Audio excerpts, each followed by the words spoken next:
இந்த வீடியோவில் எதை பற்றி பார்க்க போகிறோன்னா, நீங்கள் மெட்ரோவில் சென்னை மெட்ரோவில் ட்ராவல் பண்ணுறீங்கன்னா உங்கள் ட்ரிப்போட பிளானை எப்படி நீங்கள் செட் பண்ணுறதுன்னு சொல்லிட்டு தான் பார்க்க போகிறோம். நீங்கள் வந்து ஒரு ஸ்டேஷன் ஒரு ஸ்டேஷன் போகணும்னு நினைப்பீங்க. அதுக்கு வந்து எவ்வளோ செலவாகும்னு சொல்லிட்டு யோசிச்சுட்டு சில வாட்டி எவ்வளோ போய் கேட்குறதுன்னு சொல்லிட்டு இதுவாக இருக்குது, இவ்வளோ தான் பட்ஜெட் வச்சுருக்கீங்கன்னு சொல்லிட்டு போகாமல் இருப்பீங்க. அதுமாதிரி நிறைய நானே கல்ச்சர் பண்ணியிருக்கேன். அது மாதிரி இருக்கும்போது அந்த எவ்வளோ ஸ்பெண்ட் பண்ணலாம், அந்த எவ்வளோ ஸ்பெண்ட் ஆகும் அப்படின்னு சொல்லிட்டு எல்லாத்தையும் கால்குலேட் பண்ணுறதுக்கு ஒரு ஆப் இருக்குது. அந்த ஆப்பில் வந்து நீங்கள் இங்கேருந்து இங்கே அரும்பாக்கம் டு சென்ட்ரல் போகிறீங்கன்னா அது எவ்வளோ ஃபேர் வரும் அப்படின்னு சொல்லிட்டு அதுவே காட்டிடும். அந்த 40 rupees ஆகும் அரும்பாக்கம் டு சென்ட்ரலுக்கு போகிறதுக்கு, சென்னை சென்ட்ரலுக்கு. அந்த 40 rupeesம் நீங்கள் பே பண்ணாமல் இருக்கிறதுக்கும் ஒரு வழி இருக்குது. அது 20% ஆஃப் இருக்குது.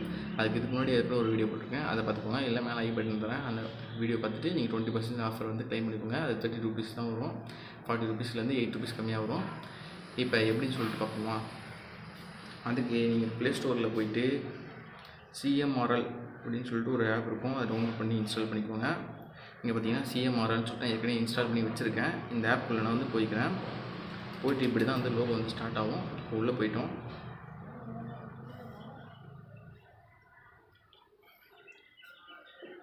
இதில் வந்து ஸ்டார்டிங்கில் எல்லாமே காட்டும். நீங்கள் இருக்கிற இடம், டெம்பரேச்சர் எல்லாமே காட்டும். நீங்கள் வந்து நமக்கு தேவையானது ட்ராவல் பிளானர், இல்லை நியர்ஸ்ட் ஸ்டேஷன் வேணும்னா பார்த்துக்கலாம், எல்லாமே பார்த்துக்கலாம். இல்லை ட்ராவல் பிளானருக்குள்ளே போய்க்கலாம். நீங்கள் வந்து இப்போ அரும்பாக்கம் டு சென்னை சென்ட்ரல் போகணுன்னா அந்த எக்ஸாக்ட் மெட்ரோ ஸ்டேஷன் மட்டும் நீங்கள் வந்து கிளிக் பண்ணுற மாதிரி இருக்கும். அதை சூஸ் பண்ணி முடிச்சிட்டிங்கன்னா உங்களுக்கு நடுவில் எத்தனை ஸ்டாப் இருக்குது, எவ்வளோ நேரம் ஆகும், இங்கேருந்து டிஸ்டன்ஸ் எவ்வளோ, 13 கிலோமீட்ரு. இன்பிட்வீன் ஸ்டேஷன் வந்து 10 ஸ்டேஷனு, 20 minutes 27 minutes வந்து ட்ராவல் டைமு. இங்கேருந்து நீங்கள் எதாவது பிளாட்ஃபார்ம் டு பிளாட்ஃபார்ம் மாறணுன்னா, அதாவது சென்ட்ரல் மெட்ரோலேருந்து நிறைய ஸ்டேஷனுக்கு மாறுறவங்க கூட இருப்பீங்க. அதுலேருந்து எல்லாமே இந்த எத்தனை பிளாட்ஃபார்ம் மாறணும் அதெல்லாம் கூட அதில் காட்டுறோம். க்ரீன் லைட்னா வேறு பிளாட்ஃபார்ம் போகணுன்னா இப்போ இந்த ப்ளூ லைட் காட்டும் அந்த இடத்துல. அது மாதிரி கூட நிறைய ஆப்ஷன் இருக்குது. நீங்கள் வந்து இதை வச்சு பிளான் பண்ணிக்கோங்க. நான் ஆல்ரெடி போட்ட வீடியோவில் கூட எப்படி ஃபேர் பார்க்குறதுன்னு சொல்லிட்டு இந்த வீடியோவில் தான் பார்த்தேன். அதனால் மறக்காமல் சப்ஸ்கிரைப் பண்ணிக்கோங்க. வேறு டவுட் இருந்தால் கமெண்ட்ஸில் கேட்குங்க. தேங்க்யூ. பாய்.